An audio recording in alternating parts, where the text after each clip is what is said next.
ഇന്ന് രാവിലെ ഇപ്പം അർജൻറ്റീന അൾജീരിയ കളി കഴിഞ്ഞ് വരുന്ന എല്ലാവരും ഇങ്ങനെ ഒരു സ്വപ്നം കണ്ടുണർന്ന പോലെയുള്ള ഒരു അവസ്ഥയാണുള്ളത്. കാരണം വെച്ചാൽ മെസ്സി ഹാട്രിക്ക് നേടുന്നു, ഏറ്റവും കൂടുതൽ ഗോൾ അടിക്കുന്നതിലെ ഒരാളായി മാറുന്നു.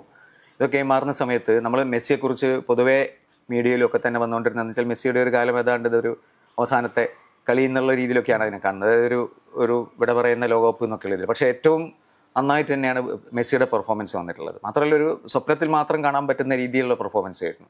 ദിലീപിനെ കണ്ടു കഴിഞ്ഞപ്പോൾ എന്ത് തോന്നി? എനിക്കെന്ത് തോന്നിയെന്ന് പറയുന്നതിന് മുമ്പ് എൻ്റെ ഒരു സുഹൃത്തിൻ്റെ മകൻ അവനൊരു ഞങ്ങളൊന്നും സ്നാപ്ചാറ്റിൻ്റെ ഏജ് അല്ല, അദ്ദേഹത്തിൻ്റെ മകൻ സ്നാപ്ചാറ്റിൽ നിന്നൊരു സ്ക്രീൻഷോട്ട് എടുത്തു കൊടുത്തിട്ടുണ്ടായിരുന്നു. ഏർലിംഗ് ഹാളൻഡിൻ്റെ ഒരു Snapchat story, Messi is A madman എന്ന് പറഞ്ഞിട്ട്.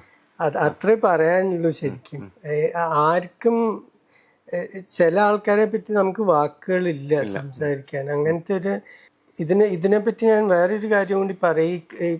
ലോകകപ്പ് തുടങ്ങുന്നതിന് മുമ്പ് അത്ലറ്റിക് എന്ന് പറഞ്ഞ ന്യൂയോർക്ക് ടൈംസിന്റെ ഇതാണ് ഏറ്റവും മികച്ച ഫുട്ബോൾ റൈറ്റേഴ്സ് ഇപ്പൊ അവരുടെയും ഗാർഡിയനിലുമാണ് എഴുതുന്നത്. അപ്പൊ അവരുടെ ഒരു ലിസ്റ്റ് ഉണ്ടായിരുന്നു, 50 best players at this world cup എന്ന് പറഞ്ഞു.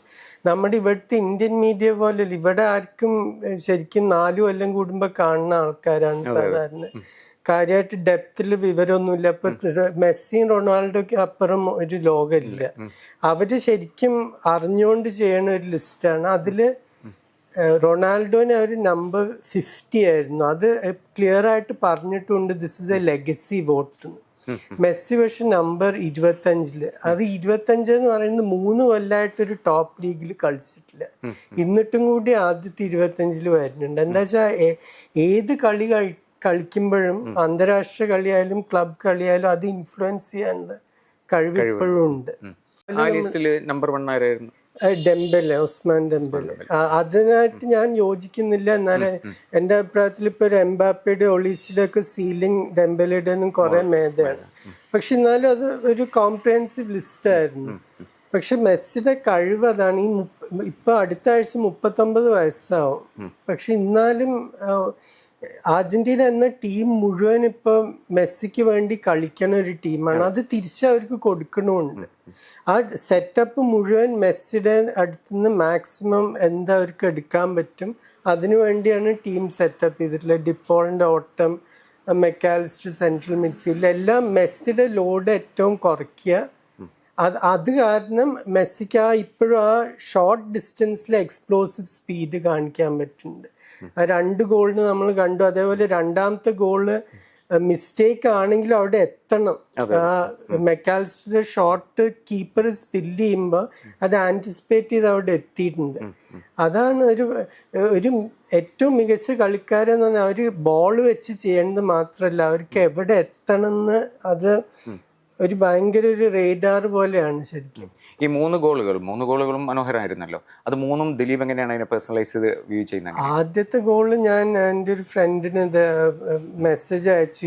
ഫോക്ലൻഡ്സ് യുദ്ധത്തില് ഇംഗ്ലണ്ട് ഈ എക്സോസെറ്റ് മിസൈൽസ് എന്ന് പറഞ്ഞൊരു സാധനം യൂസ് ചെയ്ത് അതുപോലത്തെ ആയിരുന്നു. അത് ഒരു കീപ്പർക്ക് 2 കീപ്പറെ നിങ്ങൾ നിർത്തിയാലും അത് തടയാൻ പറ്റില്ല. അത്രയും സ്പീഡിലാണ് പോയിട്ടുള്ളത്. മൂന്നാമത്തെ ഗോള് പിന്നെ ക്ലാസിക് മെസ്സിയാണ്. അത് ഒരു ബോള് കിട്ടുക, അത് ഹാഫ് ടേൺ റിസീവ് ചെയ്തിട്ട് ആ പ്ലേസ്മെന്റ് ആണ്. അത് ജസ്റ്റ് പോസ്റ്റിന്റെ ഉള്ളിൽ, അതും ആർക്കും തടുക്കാൻ പറ്റില്ല.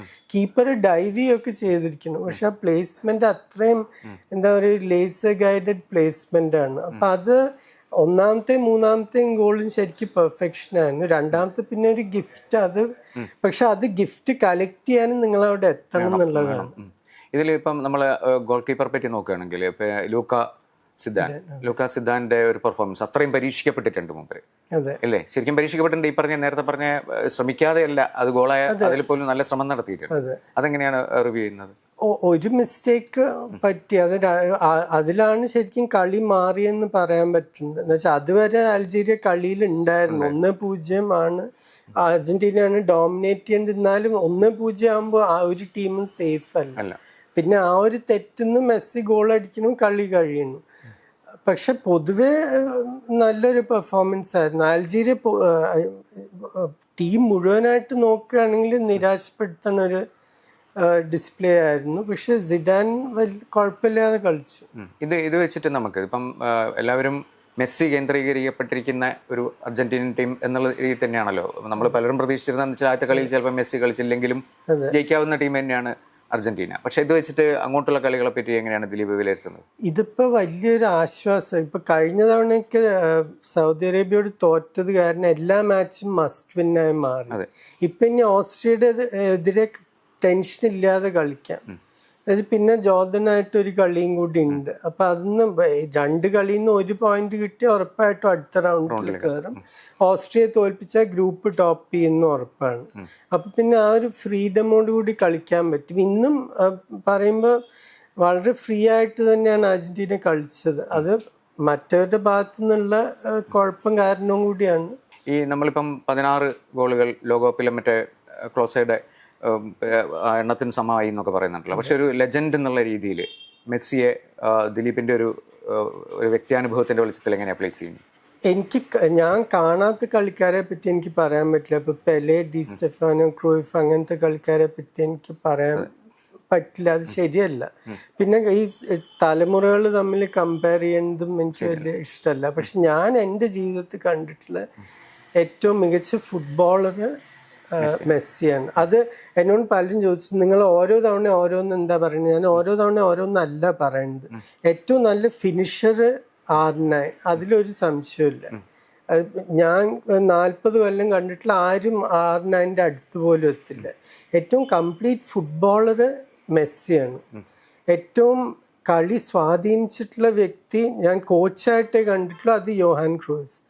പക്ഷെ ഏറ്റവും ഗ്രേറ്റസ്റ്റ് പ്ലെയർ എന്ന് പറയുന്നത് അത് പിച്ചിനപ്പുറത്തും കൂടി നോക്കണം. അതെൻ്റെ അഭിപ്രായത്തിൽ മാരഡോണയാണ്. എന്താ വെച്ചാൽ മാരഡോണ ചെയ്തത് വേറെ ആർക്കും ചെയ്യാൻ പറ്റില്ലായിരുന്നു.